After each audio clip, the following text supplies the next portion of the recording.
Shalom everyone, Lieutenant Colonel in the Reserves Jonathan here with a daily update. We are nearing the beginning of the 6th day of this war that was forced upon us, and I would like to give you an update about the situation on the ground. To make things clearer, we have a map, and I'll use that in order to show the places that I'm talking about. Earlier today, many international journalists were given a unique opportunity to see, experience, and tell the world some of the atrocities that Hamas inflicted on Israeli civilians. Yesterday, it was a community called Nahal Oz. Today, international media visited Be'eri.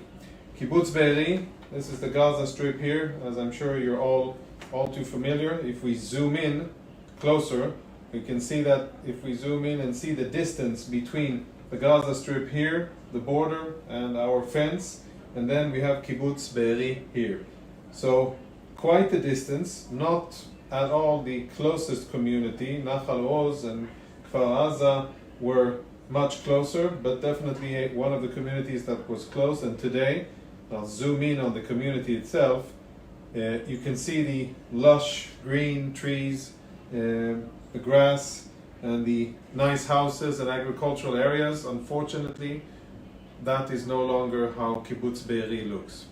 And if you want to see footage of how it looks inside, I suggest to watch Fox coverage or I-24 or many of the other international media that were given specific access to this to show what this area looks like after Hamas terrorists went in and butchered Israeli civilians, and after Israeli troops got in there and fought and killed all of the terrorists that made it in.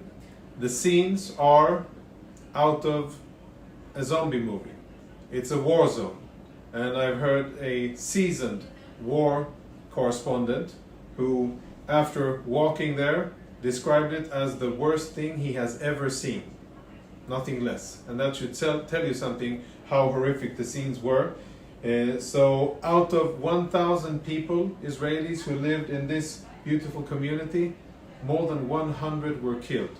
And today many body bags were evacuated from that kibbutz, including those of children and including those of babies.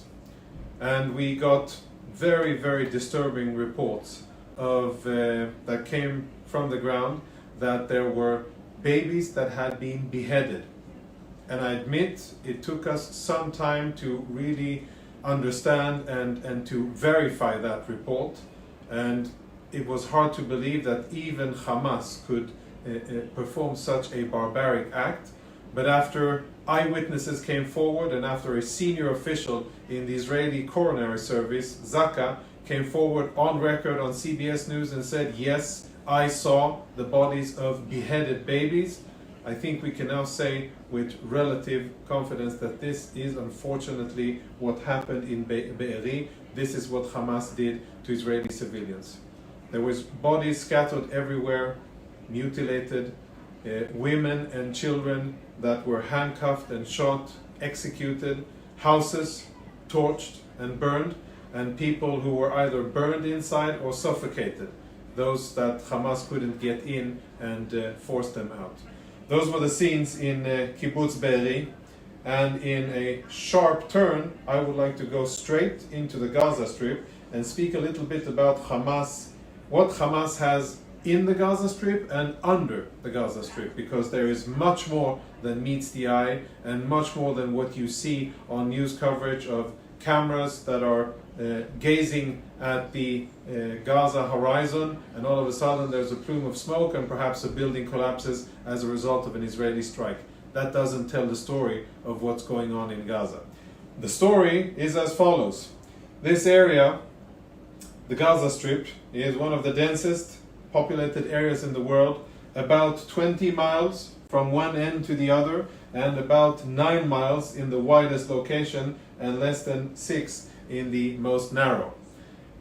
What Hamas has done since they took control almost 20 years ago of the Gaza Strip is basically to build a network of tunnels from Gaza City and under Gaza City, which is the center and the biggest part of their infrastructure, all the way down to Khan Yunis and Rafah. So imagine we're looking at the Gaza Strip, but really think of the Gaza Strip as one layer for the civilians and then another layer for Hamas. And what we're doing now is that we are trying to get to that second layer that Hamas has built, by the way, only for itself, not to be accessed by the civilians. These aren't bunkers for the Gazan civilians to have access to when Israel is striking. No, it's only for Hamas and other terrorists so that they can continue to fire rockets at Israel, to plan operations, to launch terrorists into Israel. That's the only thing that this network is for. And tomorrow, by the way, I'm going to show you an even better visualization of how this looks, so you can get a glimpse of what Hamas built under the Gaza Strip. So that is what we're attacking, and the Israeli Air Force has been striking a lot of targets in various neighborhoods in Gaza. This is a zoom in on Gaza City. There's a neighborhood here in this area called Rimal. That was quite heavily targeted because there's lots of Hamas infrastructure and other facilities in this area, and there's other neighborhoods along the Gaza Strip that have been targeted for the simple fact the neighborhood wasn't targeted, but specific military targets inside were targeted, and many of them were struck. What we're doing is prioritizing striking commanders, senior officials in Hamas from all echelons. Whenever we have intelligence that indicates the whereabouts of a senior Hamas official or military commander, we strike in that location. And the places where we know that Hamas has infrastructure, whether it is financial or construction or command and control, collection of intelligence, research and development, whatever it is, if it belongs to Hamas, we are striking it. And that's what's going on in the Gaza Strip today as we speak during the night, and that's what we've been doing over the last, let's say, day and a half in a significant aerial campaign. Outside of the Gaza Strip, you can see the area here, is where our 300,000 plus minus ground forces are located, reserve forces that have been called up in what is the biggest and fastest reserve call up in Israeli history. They are now in the south, and if you've been watching TV, you've seen tours or convoys of tanks, APCs, artillery pieces, and many other things that are in the south, directed towards the Gaza Strip and making preparations for the next stage of the war, which will come when the timing is opportune and fit for our purposes. Let's move up and zoom out and quickly go over events that that happened during the night in the northern part of Israel. So I've zoomed out and we can see the border with Lebanon here, Golan Heights, Lake Tiberias, and Lebanon on this side and Israel here. So we've had a few events on the northern border. The bottom line is that Hezbollah is deployed on the other side of the border. We are deployed in significant numbers, strength and capabilities on the southern part of the border, and we are very vigilant to any attempt by Hezbollah to escalate the situation.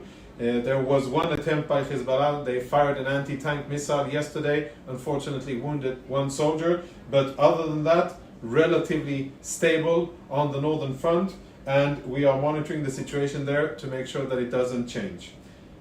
In the Mediterranean, obviously not marked here, but in the Mediterranean, a US battle group is making its way and I think almost arrived.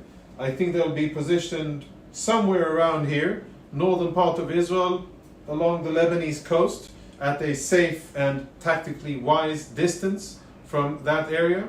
And the message from the US Central Command is one of presence and perhaps room for thought for any other Iranian proxies in the region, Hezbollah or anybody else, whether or not it would be wise to engage in escalating the war against Israel.